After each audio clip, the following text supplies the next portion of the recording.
Guys, ngayon ay sobrang tahimik na. Ay, napakatahimik na ng aking paligid.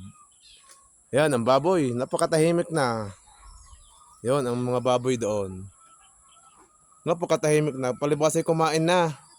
Yan, pati ang mga manok na yan. Yan ay paitlogin guys, yan ay ginagamot ko. Gawa ng may mga sakit, may cholera.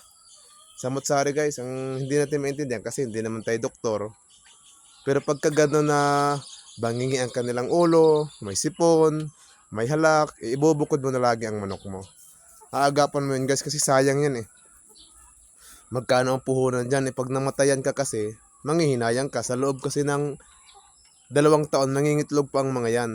Kaya dapat po silang alagaan din. Kagaya na pag-alaga mo sa pamilya mo.